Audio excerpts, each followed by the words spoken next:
And yesterday we went touring through Whanganui on the river with the motor vessel Wairua. Check it out.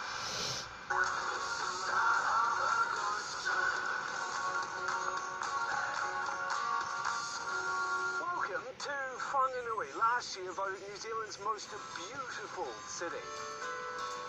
And this was voted New Zealand's most beautiful street. But this has to be its most beautiful asset, the Whanganui River, and today I'm getting my own tour on board the Wairua. Nice to meet you. Really good to meet you. Nice to meet you too. What a spot for an office set. Oh, absolutely.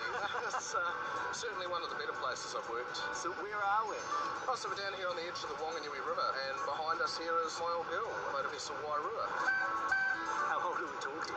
She was built 1904. Wow, okay, so she's old. Yeah, so she worked for 34 years up in the middle part of the river, and passengers, mail, cargo, this is what they had before they built roads. She sank sometime in the 1950s. Oh wow, okay. Yes, so she was actually buried in the mud for almost 40 years down here in Wanganui, and she was dug up by a group of local men in 1987. Now they spent 19 years restoring her.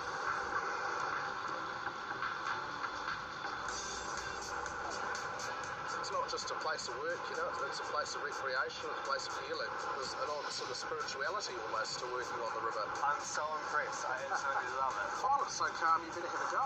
Can I? Yes, yeah, absolutely. We're just straighten up there.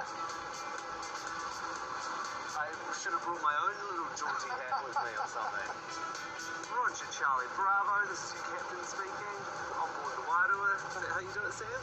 Oh, something like that. For the riverboat dog, a bit of a rising Instagram star we've got here. Well, you just have to come along on this fantastic old vessel.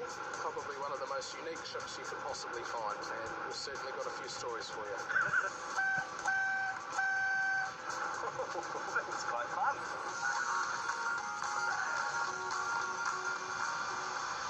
High stakes at the moment with my glasswork, but we have some amazing experiences up for grabs thanks to Tourism New Zealand for you to get out in your own backyard and do something new. We have 3 prize packages today. We have the Taranaki experience, which involves accommodation, food and beverage, plus your own private art gallery tour, or 2 Whanganui experiences to choose from.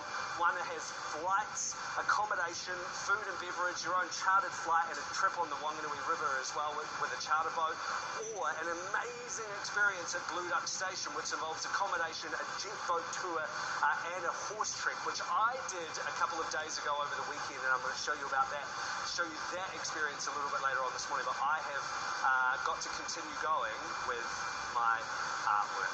It's still there though. It's still there. That's good. That's Doing good. great, Maddie. You're doing great, Maddie. Yeah. Doing great. Yeah. Thank you. Yeah. Maddie. So Hayley, who brings a relatively Victorian circumspection to her life, crosses in Te Waiponamu, the South Island, and Maddie's in the North Island, Te Ika o Maui. Te Ika a Maui. Doesn't that beat the hell out of North Island? Yeah, it wasn't very creative, was it? No, it wasn't. What should you call this bit? North Island. All right, coming up, an island paradise that's growing more desperate by the day. Next, the damage being caused by our government's continued progress on a Pacific bubble with Rarotonga.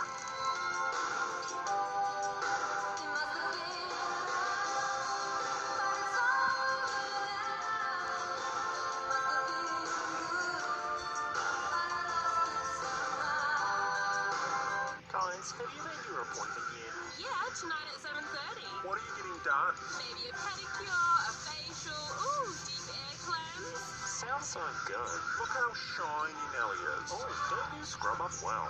What are you waiting for? Book yourself in. Inside Taronga Zoo tonight on One.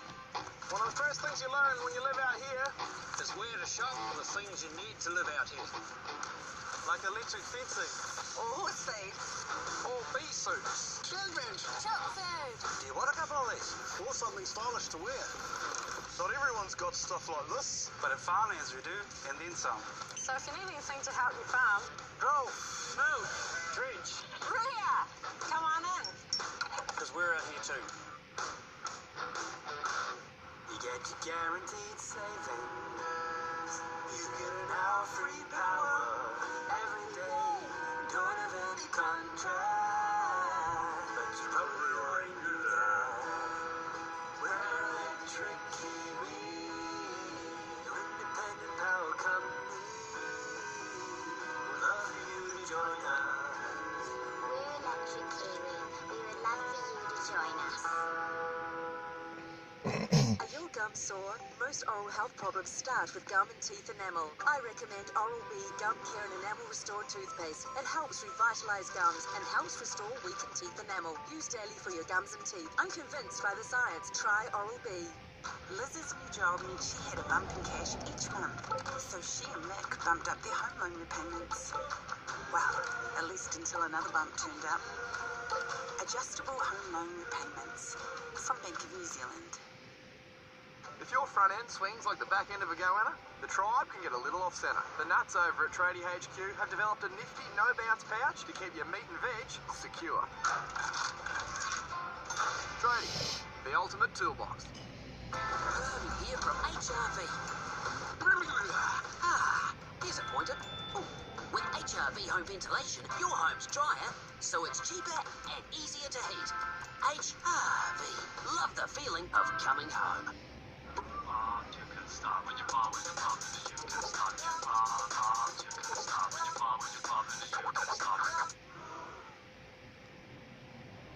bar with the pub. Once you pump, you can't stop. Pringles.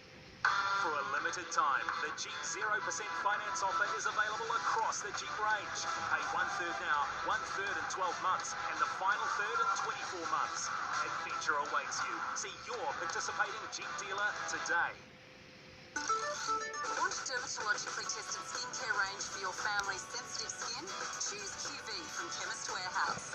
Scientifically formulated, QV is soap-free and does not contain nuts or dairy. Enriched with moisturizers, QV Gentle Wash leaves skin feeling clean and hydrated. At Chemist Warehouse, QV Gentle Wash 1.25 litre is $19.99. For 24-hour hydration, try QV Skin Lotion's triple moisturizing formula. Live, look, feel well at Chemist Warehouse.